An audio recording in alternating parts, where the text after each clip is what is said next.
Bienvenue si vous nous rejoignez dans cette édition spéciale. L'historienne spécialiste de la Russie, Hélène Carrère-Dancos, est toujours avec nous. Rebonsoir à vous. Et Demet Korkmaz du service économie nous a rejoint. Et pour cause, Demet, deux informations très importantes. C'est désormais officiel. Les États-Unis décrètent un embargo sur le pétrole russe. Et le Royaume-Uni, lui, d'ici 2022, n'achètera plus du tout de pétrole russe. Voilà, et l'annonce fait déjà son effet puisque le cours du Brent a déjà pris 7% et dépasse maintenant les 132 $. On s'approche petit à petit de jour en jour du record historique de 147 $. C'était en juillet 2008. Alors l'annonce reste brutale, même si Joe Biden dit aujourd'hui avoir pris cette décision en étroite coordination avec ses alliés. On l'écoute. Aujourd'hui, j'annonce que les États-Unis ciblent l'artère principale de l'économie russe. Nous interdisons toutes les importations de pétrole, de gaz et d'énergie russe. Alors, il faut savoir que cet embargo ne vaut que pour les États-Unis. Washington ne prend pas beaucoup de risques, même si c'est une annonce qui est très symbolique. Washington n'importe que 8% de son pétrole en direction de la Russie. Washington n'importe pas de gaz russe, donc il n'y a pas beaucoup d'effets sur l'économie américaine. En revanche, l'histoire n'est pas la même pour les Européens qui sont beaucoup plus dépendants. On a beaucoup parlé de la dépendance au gaz russe, mais il y a aussi une dépendance au pétrole russe. Il est de l'ordre de 30% avec des variations. L'Allemagne, c'est 42%. La France, ça n'est que 9%. Alors, il faut savoir que si les Européens ont besoin de la Russie, les Russes ont aussi besoin de l'Europe, puisque avec les sanctions occidentales, avec la chute du rouble, avec l'inflation, avec le manque de devises étrangères, il n'est pas certain que Vladimir Poutine puisse se passer des Européens pour vendre ses hydrocarbures. On estime aujourd'hui, avec la flambée des prix, que ça pourrait rapporter plus de 20 milliards de dollars à la Russie. Merci beaucoup, Demet, pour ces précisions. Hélène Carrère-Dancos, Demet le disait, c'est éminemment symbolique cette décision. L'idée, c'est quoi? C'est de faire pression sur l'Europe pour dire faites la même chose que nous? Certainement. Et je dirais un peu sournoisement, les Américains fourniront du gaz de schiste. Ce qui théoriquement est très mauvais pour le climat aussi. Oui. Bon, mais ça c'est un autre problème. Non mais la vérité, ce qui va se passer, les pays européens seront poussés à fermer leurs relations avec la Russie de ce côté-là, et la Russie se tournera de plus en plus vers la Chine. C'est véritablement là l'un des enjeux de ce moment. Mais les États-Unis ont cherché cela ces dernières années, vous diriez, pousser la Russie vers les bras de la Chine plutôt qu'une alliance avec l'Europe? Ça n'est pas leur intérêt, ils le savent très bien. Mais c'est tout de même ce qui va se passer à l'issue de cette affaire. Ça, il n'y a pas de doute que la Russie va dépendre de la Chine de plus en plus. Ce qui arrange la Chine, d'une certaine façon, ça sera le petit frère. Bon, pour la Russie, ce n'est pas une affaire non plus. Ouais, le déséquilibre entre la Russie et la Chine est considérable.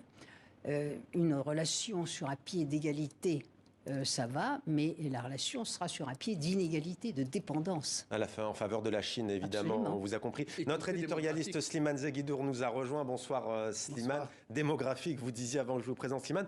J'aimerais vous montrer des images qui peuvent paraître à plus d'un égard éloquentes, des Russes qui ont décidé de quitter leur pays. J'ai bien dit des Russes qui ont décidé de quitter leur pays. Le récit de Mevalo. Pourquoi ne pas avoir choisi la Pologne, le Bélarus ou la Moldavie? Nous venons d'arriver dans votre pays.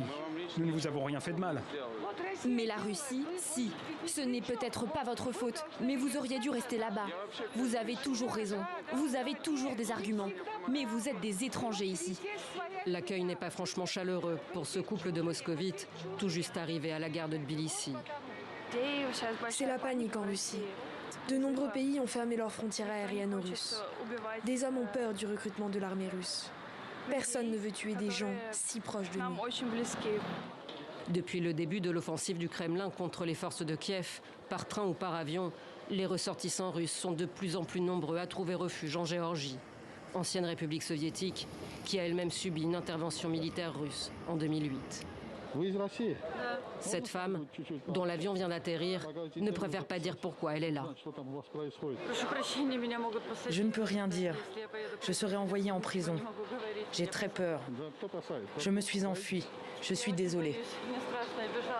Tbilissi est depuis plusieurs années une place forte de l'opposition russe en exil. Ce tout petit bar du centre-ville est l'un des lieux de rendez-vous des russophones de la capitale géorgienne. Au mur, face au drapeau de la Géorgie, celui de l'Ukraine, bien en évidence. Denis Siniakov, un Russe marié à une Ukrainienne, est fraîchement arrivé de Moscou.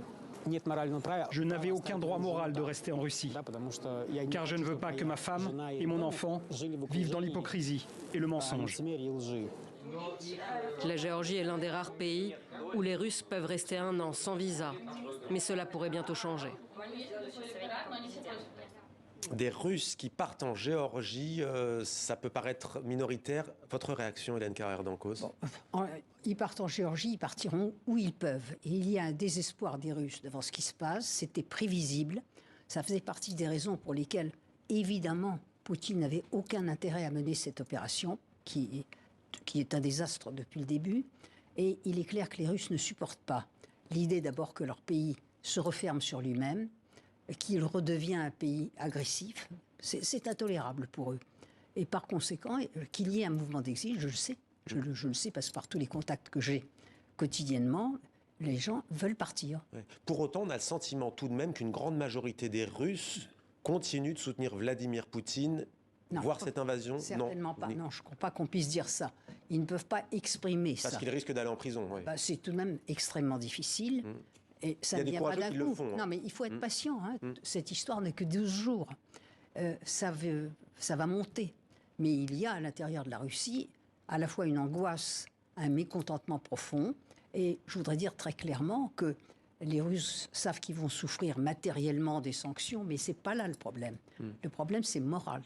L'idée que leur pays retombe dans un statut comme ça d'isolement. De pariade sur la scène internationale. Non seulement de paria, mais de système infréquentable. Pour eux, c'est une blessure épouvantable. Ouais. Ça, Vladimir Poutine, il vous a reçu en 2000, Hélène Carrère-Dancos, pour votre livre. Non, c'est pas pour mon livre. Il avait souhaité parler avec moi parce qu'il savait que j'avais beaucoup travaillé sur les questions nationales. C'était ma spécialité. D'accord. Et il avait officiellement demandé, par l'intermédiaire de l'ambassade de France, que je vienne. Il m'a reçu. Vous ne le reconnaissez plus? Je dirais que ce n'est pas du tout l'homme que je vois aujourd'hui. Oui. C'était un homme qui était... 2000, il venait d'arriver au pouvoir, il découvrait le monde occidental, il était, je dirais, très intimidé devant le monde occidental, incontestablement, et probablement croyait-il qu'il pourrait établir des relations normales.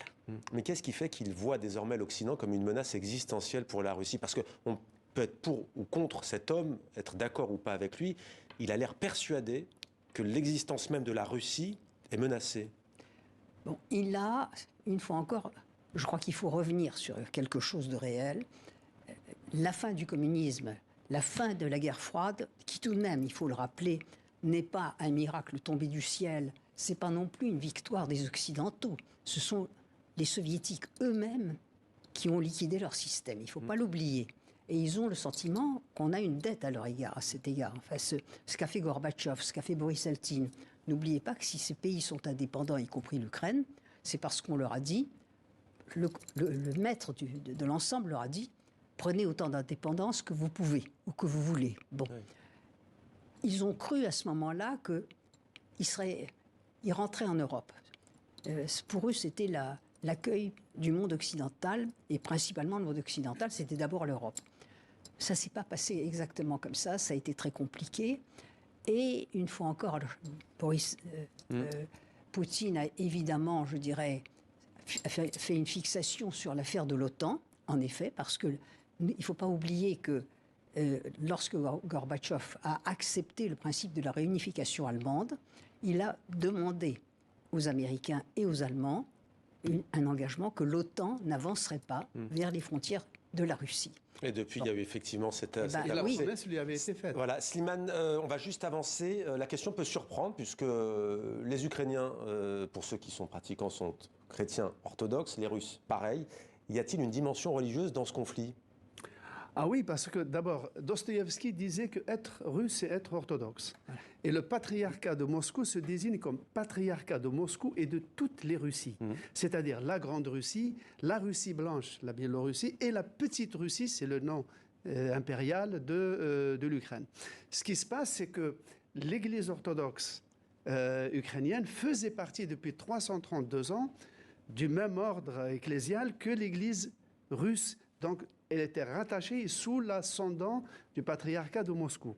Eh bien, en 2018, l'Église ukrainienne se sépare, décide de se scinder, de se séparer, de se rendre totalement indépendante du patriarcat de Moscou. Et cette indépendance a été reconnue par le patriarcat écuménique, qui est un patriarcat universel, qui se trouve, paradoxe de l'histoire, en Turquie, et dont le patriarche est un citoyen turc. Du coup, cette église ukrainienne orthodoxe qui s'est séparée radicalement du patriarcat de Moscou a suscité une scission à l'intérieur même de l'église orthodoxe ukrainienne, puisqu'une partie des Russes ou des russophones de l'Ukraine, eux, ont décidé de rester fidèles au patriarcat de Moscou. Et nous en parlerons jeudi, ce sera notre grand angle. Juste une petite question pour finir, il nous reste 30 secondes, c'est pas beaucoup.